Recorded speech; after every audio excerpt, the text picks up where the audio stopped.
How's it going, YouTubers? Caleb here today. Today we're going to talk about modes. Probably a scary subject, somewhat controversial to some of you musicians out there. You may have been scared to learn modes in the past or something up that alley. I know I was. I didn't really want to learn it because I didn't really get it. And today I'm going to make you get it. It's very simple and very easy to learn, and they're very fun to use. Makes your music way more interesting. It kind of escapes from the whole major minor cookie cutter block, if you will. So basically, with major and minor, which major and minor are modes in themselves as well. We'll get into that in a second. But now we just have happy, sad, pretty much. And now when you use modes, you get a whole another universe of music. It's just it's fascinating. It's great. So what modes kind of are back in the day, I don't know, Greek's time, back when Jesus was around and stuff or whatever, the guy picked up the first lute, figured out a major scale. He said, hey, if I start it from this first interval, which is the key center, so in this case we're going to use C. So if you take your C interval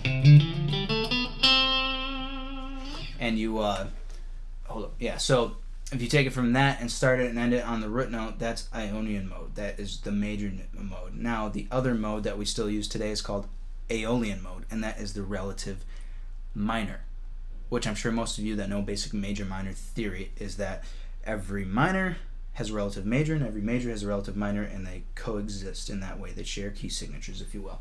So in this case, every single mode that is within one key shares a key signature with that key. So D Dorian has no flats or sharps, E Phrygian, F Lydian, G Mixolydian,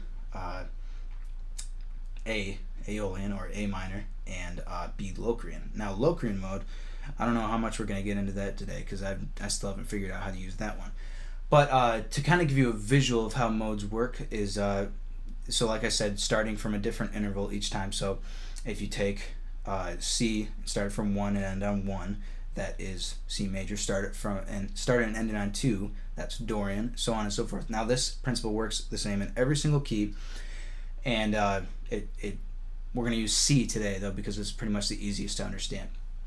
And there's tons more that I haven't even gotten into. There's a bunch of modes out there that there's Phrygian dominant, Lydian dominant, all kinds of minor versions of the modes trailing off the minor side, and just people have done crazy stuff with music, and then people figured out what they did and wrote it down.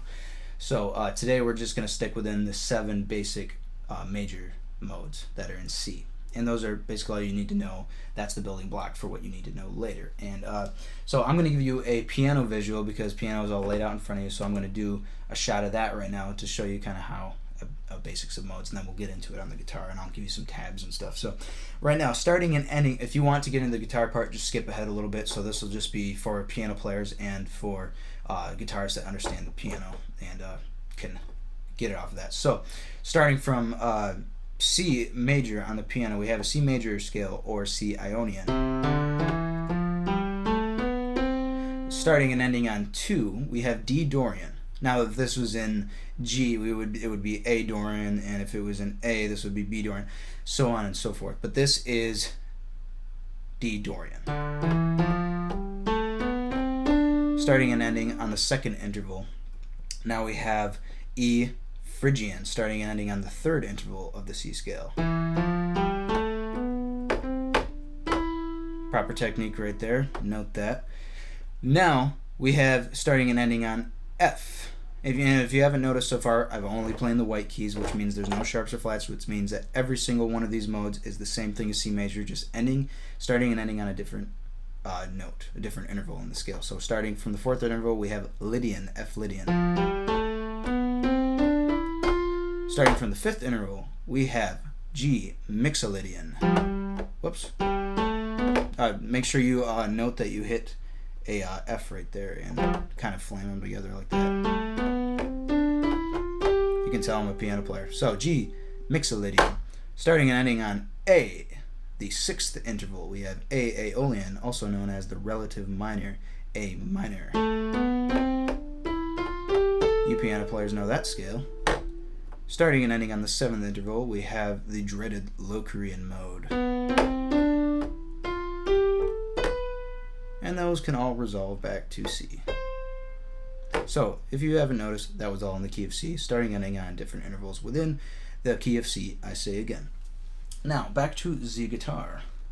Now, modes can be used as a mapping of the fretboard, but they can also be used in their own respective keys as altered forms of other scales. So, the reason why they kind of kept major and minor as the two go-to default scales in music and keys today is because each mode is almost just like a altered version of a major or minor scale. So we're going to go through on guitar with some tabs up on the screen. We're going to go through every single mode in the key of C. So we're going to play C major or C Ionian right now, starting on C.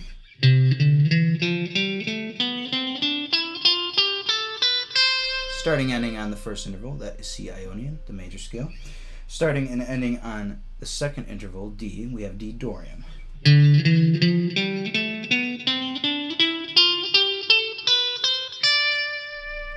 Starting and ending on the third interval, E, we have E Phrygian.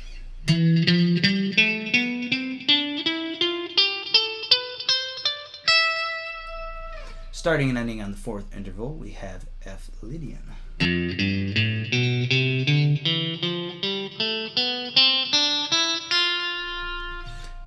Once again, no sharps or flats. Starting and ending on the fifth interval, we have G Mixolydian.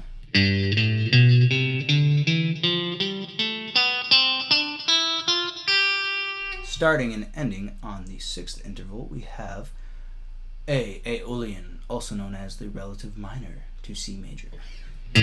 So do you kind of get where the whole minor thing comes from, the relative minor? It's just because it's a mode. Major and minor are just modes. So modes aren't, you already know two modes if you know major and minor. We'll get into that in a second. So A, Aeolian, A minor.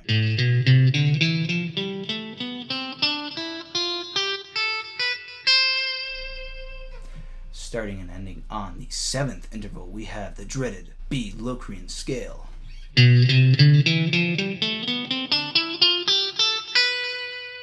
Try to solo in that. So basically how you use modes in this case is you're playing in C, but you're focusing around whatever interval you're on. So modes can be used as a means to map out the fretboard in the key of C. So if you wanted to, you could take every single mode that you just learned from those tabs and just riddle around and ramble on in the key of C and have fun with it, just as long as you're focusing around C.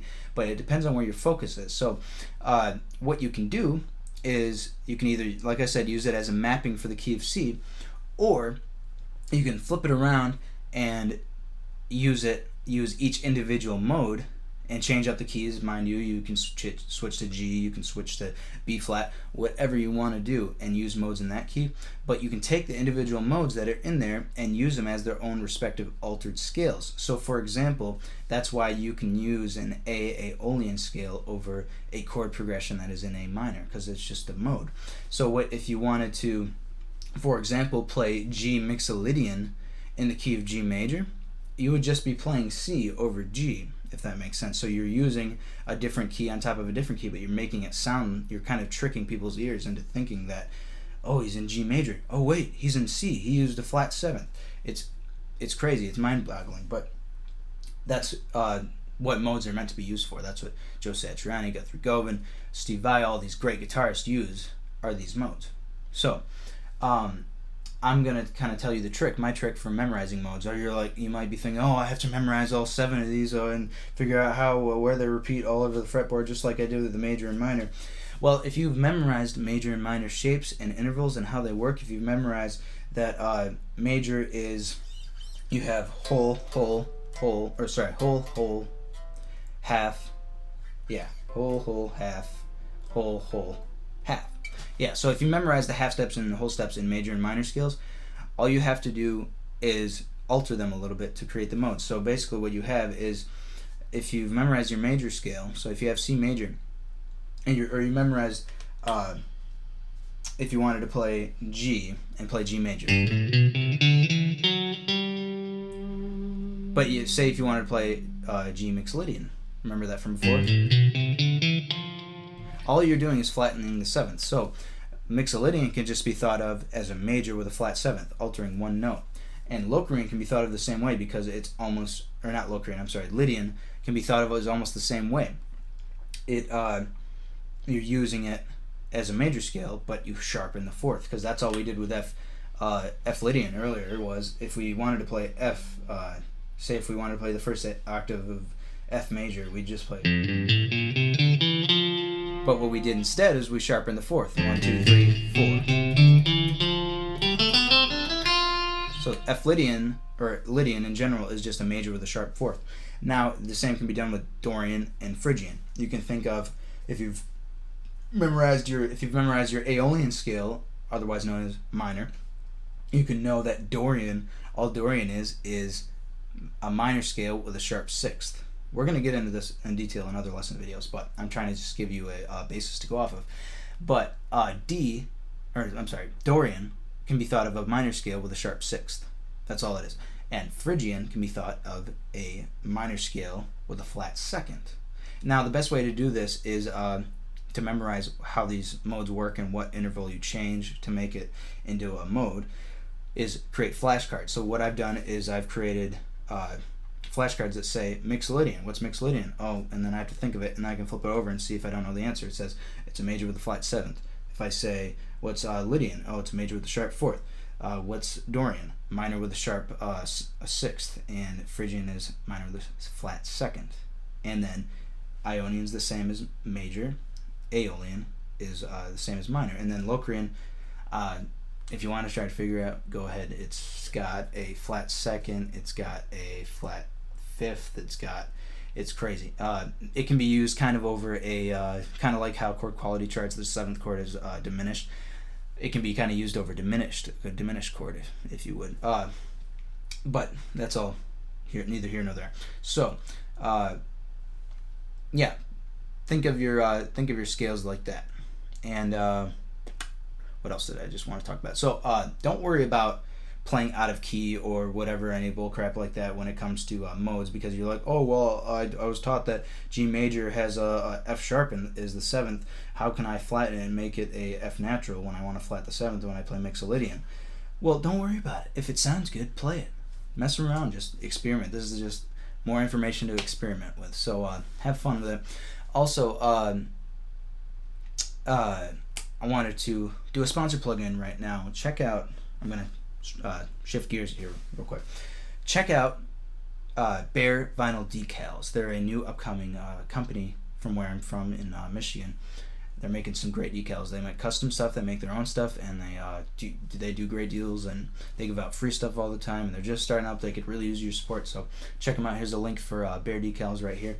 Also, this shirt, if you were wondering what this was, if this was interesting to you, this is a new band from where I'm from called Shady Groves. They're very, very, very, very, I don't even know what to call them, but they're very innovative and unique and different. I love their music, and actually what this shirt is it's actually brainwave scans, and you can check out Shady Groves right here. Here's a link to their page.